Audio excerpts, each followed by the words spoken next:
going, everybody? Rogleio Diaz here. I'm a shadow work integration coach from Chicago, Illinois, now living in Austin, Texas, and I'm a spiritual development speaker. And the whole reason of this, me even being up here sharing this with you, is to inspire hope, is to inspire anybody who's trying to live a dream, anybody who's trying to become more, be more in their life.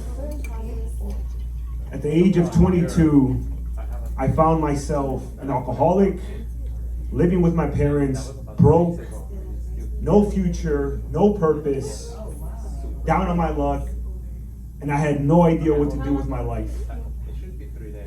Then I came across a video called Why I Have No Friends. And in this video, it was an introduction to spiritual development. Little did I know that was going to be my study for the next 8 years of my life. Now, I wish I could say it happened instantaneously. I wish I could say I made the change overnight. But it took a couple years. It took a couple years of drinking a half a bottle of Bombay every other day. It took a couple years of losing my friends, losing myself. Everything and anything that could go wrong went wrong for some time. And I felt like a victim. I felt like I had no control over my life. But one night, after a couple years of going through that, I made a choice. But it took so much pain to even get to that point. I went to sleep drunk one night, and I decided this wasn't going to be the rest of my life. I decided I was going to be more. And from that choice, I also decided that I was going to do one thing every day to improve my life. Learn one new thing, whether it's about myself, a piece of information, it didn't matter. But I could not live another second in the reality that I was in. I couldn't. There was no way. So I bought some courses. I went into personal development, spiritual development. And before I knew it, I realized I wanted to be a trainer. I wanted to be a personal trainer. I went to school to get my diploma, but I had to borrow money from my parents. I was broke. And I wrote it down on a piece of paper. I own a personal training studio. I'm making X amount a month. When I had nothing to my name, again, my parents were loaning me money. I was using their car to drive downtown Chicago to get this freaking diploma for 6 months. And I was training clients, so as I was getting my diploma. And these little boosts of confidence, these little boosts of courage to put myself out there took me so far.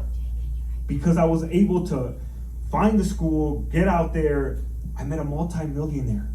At this downtown school for personal training. And me and him together opened up a studio in Northbrook, Illinois. We called it A Body with Heart. And we had a mission. We wanted to change the lives of people with their physical health and their mental health. We wanted to really help people transform their lives through fitness. And we did it. We opened up the studio. We had clients coming in. It took 1.5 years to really build. I had 15 clients a week. I was working 12-hour days, driving an hour to the studio, an hour back home, waking up at 3 a.m. Right? When you want something so bad, it doesn't matter the price. You'll do it. You'll go for it. And for 1.5 years, we did that. We built from nothing. Going to houses, dropping flyers for the studio to get people to come, hosting events. We did everything and anything we could to try to make this successful. I got to the point where I was making $5,000 a month. I've never even thought I could have that kind of money. I got my dream car. Everything was going skyrocket high, right? It was amazing. And it got to the point where one thing at a time it started breaking down. Me and my partner were having issues. We kept going back and forth. We weren't seeing eye to eye. and we ended up going our separate ways. I was taking 1,200 milligrams of caffeine every day just to function, just to keep training the clients.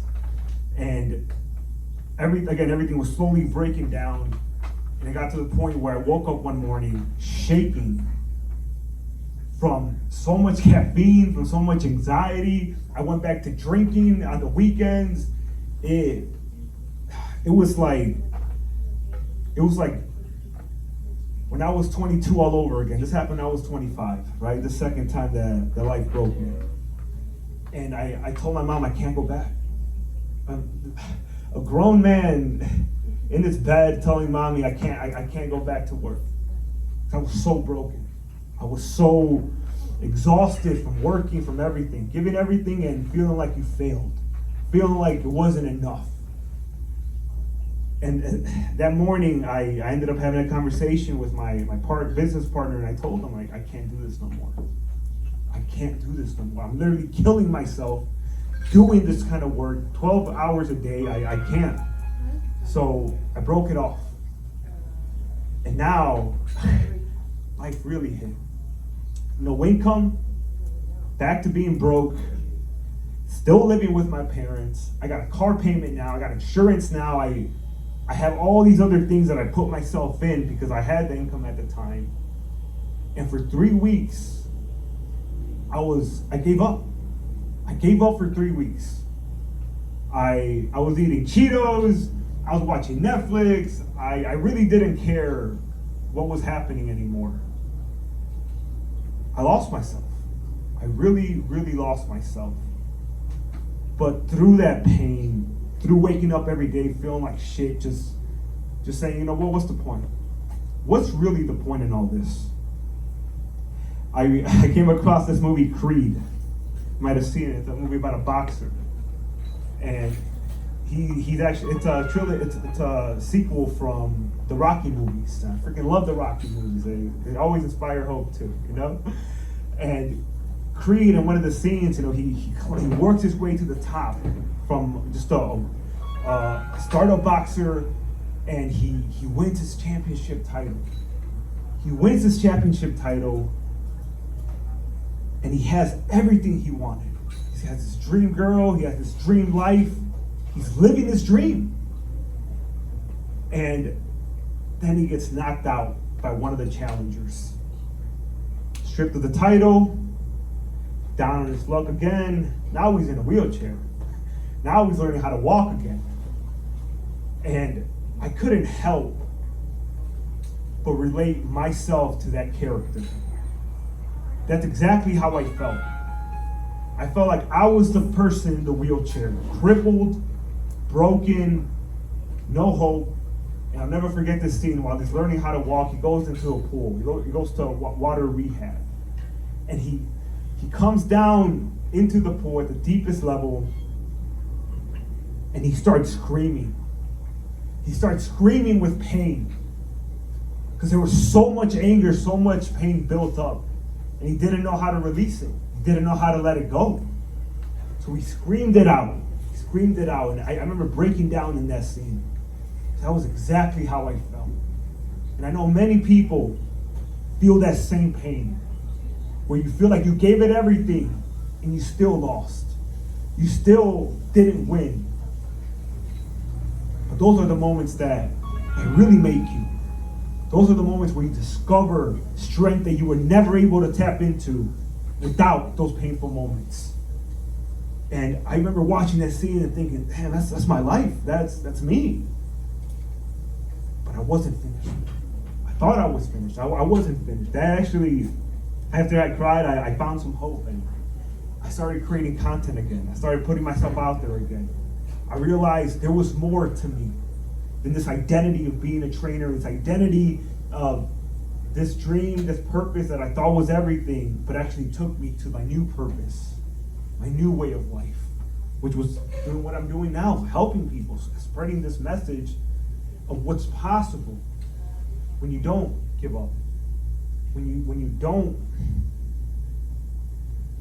you don't give up on the only thing that you have, which is you. And I started creating content again, and I bought a course. I had $5,000 left to my name. from making 5K a month every month. I had 5K left exactly. And I invested it in courses and coaching programs. I said, I will not go out like this. No way. I got back up. I got back on my feet. And as I was going through this process, through these transitions, I discovered so much that I didn't even know was there, so much untapped potential. Sometimes you think that there's nothing left, but you still have 5%. You still have 10% left. But you gotta dig so deep to be able to access that. And I did, guys. I was able to do that, and then I found a mentor. I'm helping at retreats now because of all this. I started coaching. I didn't even realize I wanted to be a coach or a speaker. It was all divinely orchestrated to lead to where I was at now, to where I'm at now. But it took all that pain. It took everything that I had to go through, that I went through, the ups and the downs, the freaking roller coasters of life, to be able to find more within myself. And I did that. And I'm sure many here, you have your own losses. You have your own pains. But it's all there for you. It's all there for you. Don't be afraid to look at those shadows, to look at those aspects that you tend to reject or suppress about yourself. There's always a gift in there. There's always power waiting for you there. So, fast track, 3 years ago, after I started creating content again and putting myself out there, I went to this retreat in Sedona, Arizona. From Chicago, Illinois, I drove 24 hours, 20 hours straight. I took caffeine capsule after caffeine capsule. I was on a mission.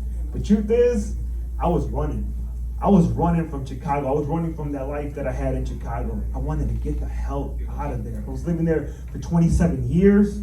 I went back to drinking after I lost a studio. I was eating like crap.